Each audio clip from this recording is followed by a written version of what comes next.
Hello everyone.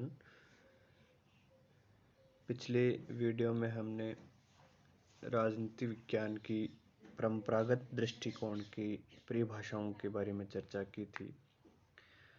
आज हम आधुनिक दृष्टिकोण में जो जो परिभाषाएं दी गई हैं उनके बारे में संक्षिप्त चर्चा करेंगे।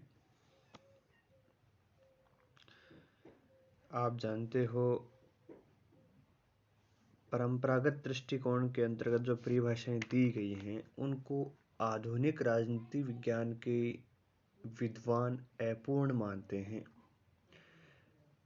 आधुनिक विद्वानों के द्वारा परंपरागत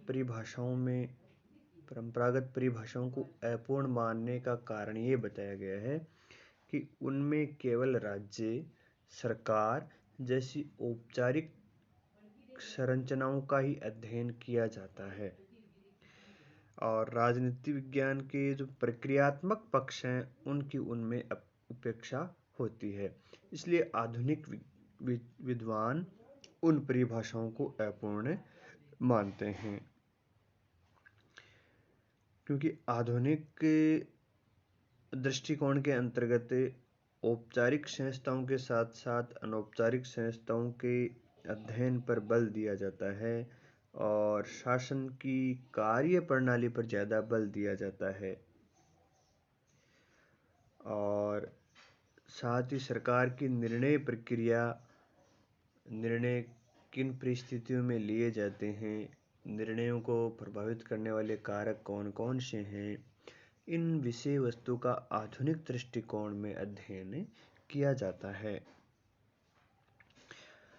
और द्वितीय विश्व युद्ध के बाद में आप जानते हो राजनीति विज्ञान में एक आमूलचूल परिवर्तन हुआ था और जिसमें अमेरिकी राजनीतिक वैज्ञानिकों ने राजनीति विज्ञान को समाज विज्ञानों के अधिक से अधिक प्राकृतिक विज्ञानों के निकट लाने का प्रयास किया था।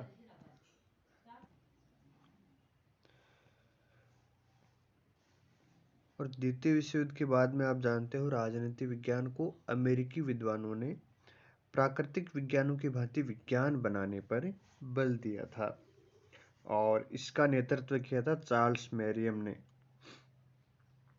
और राजनीति वैज्ञानिकों के एक समूह ने राजनीति विज्ञान को समाजशास्त्र, मनोविज्ञान, सांख्यिकी, अर्थशास्त्र, मानवशास्त्र जैसे विज्ञानों के निकट लाने का प्रयास किया था और इस प्रयास में उन्होंने राजनीति विज्ञान में तार्किक अनुभववाद, तथ्यात्मकता, व्यवहारवाद, समाजशास्त्रीय पद्धतियों का प्रयोग किया था और साथ ही शक्ति, सत्ता, प्रभाव, निर्णय प्रक्रिया, तर्क आदि का अध्ययन राजनीति विज्ञान में होने लगा था। और दूसरा जो सबसे महत्वपूर्ण प्रभाव पड़ा वो मनोविज्ञान का था, जिसमें professor Rensis Likert, Kurt Lewin, professor Lazarsfeld आदि ने राजनीति विज्ञान में मनोविज्ञान की शोध पद्धतियों को अधिक से अधिक अपनाने पर बल दिया। और आधुनिक दृष्टिकोण के प्रमुख प्रतिपादकों में Catlin Lasswell, David Easton, Gabriel Almond, Robert Dahl, Martin Kaplan आदि विद्वानों की गणना की जाती है। तो आधुनिक दृष्टिकोण के आधार पर राजनीति विज्ञान का अध्ययन निम्न संदर्भ में किया जाता है। पहला, राजनीति विज्ञान मानवीय क्रियाएं एवं व्यवहार का अध्ययन है। दूसरा, राजनीति विज्ञान शक्ति का अध्ययन है। तीसरा, राजनीति विज्ञान राजनीतिक व्यवस्था का अध्ययन है।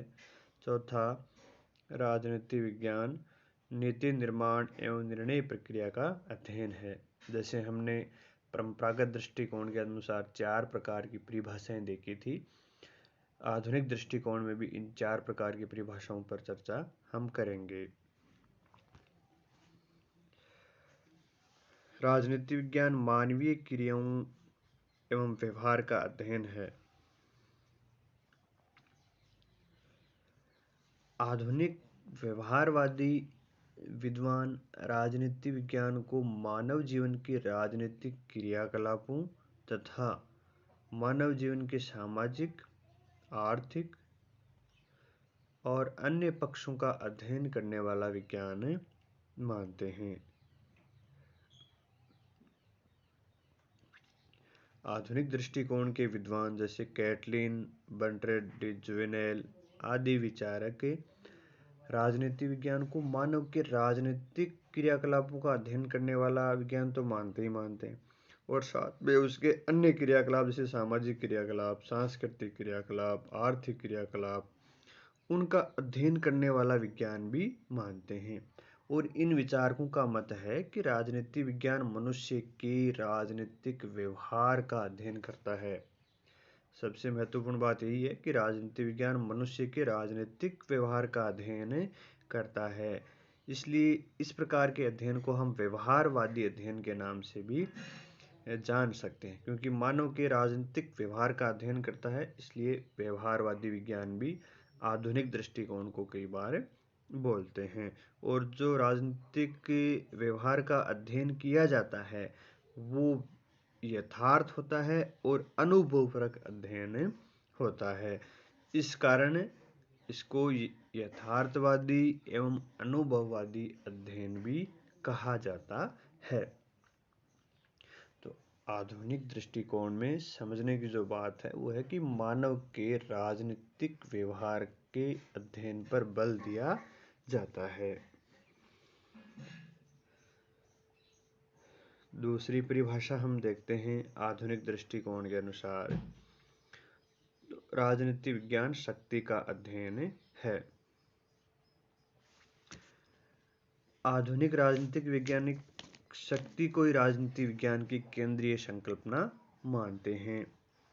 जैसे Charles Merriam, Harold Lasswell, Catlin, Max Weber, Morgenthau, Becker आदि विचारक शक्ति को राजनीति विज्ञान का केंद्रीय बिंदु मानते हैं और कहते हैं कि राजनीति जितना पुराना राजनीति विज्ञान है उतना ही पुराना शक्ति का सिद्धांत है, और शक्ति ही राजनीतिक सिद्धांत का बुनियादी अवधारणा है। जैसे बेकर ने कहा है कि राजनीति को शक्ति से पृथक नहीं किया जा सकता, अर्थात उन्होंने शक्ति को राजनीति से अपृथक्करण माना है। कैटलिन ने भी कहा है कि राजनीति विज्ञान को शक्ति का विज्ञान माना जाता है, राजनीति विज्ञान को शक्ति का विज्ञान कहा जाता है या माना जाता है। इसी प्रकार लासवेल ने कहा है शक्ति का सिद्धांत राजनीति विज्ञान की बुनियादी अवधारणा है और संपूर्ण राजनीतिक प्रक्रिया शक्ति के वितरण, प्रयोग एवं प्रभाव का ही अध्ययन है। लासवेल ये मानते हैं कि संपूर्ण जो राजनीतिक प्रक्रिया है वो सारी शक्ति के ऊपर ही आधारित है, और संपूर्ण राजनीतिक प्रक्रिया में शक्ति के वितरण का, शक्ति का प्रयोग और शक्ति का क्या प्रभाव होता है, इसी बात का राजनीतिक प्रक्रियाओं में अध्ययन किया जाता है। और फिर मार्केंथो नामक विचारक थे, उन्होंने भी कहा कि राजनीति को शक्ति के लिए संघर्ष की संज्ञा दी है। उन्होंने राजनीति को शक्ति के संघर्ष की व्याख्या की संज्ञा दी है और कहा है कि राजनीतिक शक्ति के लिए ही संघर्ष है। तो इस प्रकार जो आधुनिक दृष्टिकोण के विद्वान हैं वो राजनीति विज्ञान में शक्ति का अध्ययन एक मूल अवधारणा के रूप में करते हैं।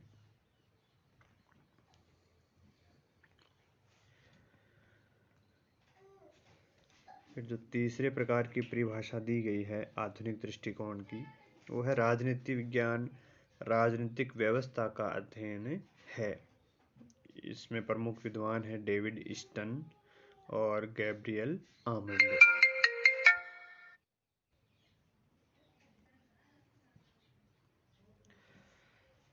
राजनीतिक व्यवस्था एक व्यापक अवधारणा है राजनीतिक व्यवस्था राज्य, सरकार और संविधान इनसे भी व्यापक मानी जाती है।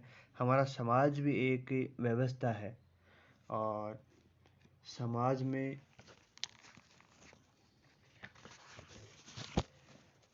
राजनीतिक व्यवस्था के अतिरिक्त अन्य व्यवस्थाएं भी होती हैं, जैसे आर्थिक, सांस्कृतिक, शैक्षणिक, धार्मिक और जैविक व्यवस्थाएं। और ये सभी व्यवस्थाएं एक दूसरे को प्रभावित करती हैं। तो राजनीतिक व्यवस्था भी अन्य व्यवस्थाओं से अलग और पूर्ण नहीं है। हालांकि राजनीतिक व्यवस्थाओं में मनुष्य के राजनीतिक और गैर राजनीतिक व्यवहार का अध्ययन किया जाता है। डेविड ईस्टन ने कहा है कि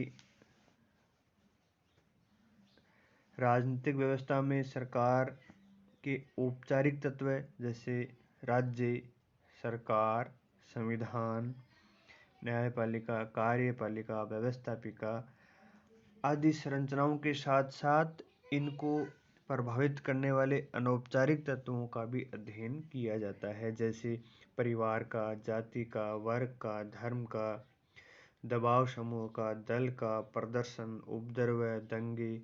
इन सभी अनौपचारिक तत्वों का भी अध्ययन राजनीतिक व्यवस्था में किया जाता है। और किसी भी व्यवस्था में औपचारिक और अनौपचारिक तत्व एक दूसरे से अंतर संबंधित होते हैं और एक में परिवर्तन होता है तो दूसरे में अपने आप ही परिवर्तन हो जाता है।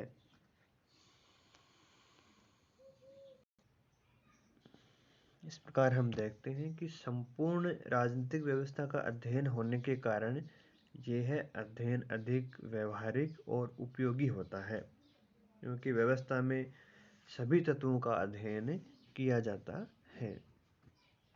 चौथे प्रकार की परिभाषा देखते हैं। आधुनिक दृष्टिकोण के अनुसार राजनीति विज्ञान नीति निर्माण एवं निर्णय प्रक्रिया का अध्ययन है।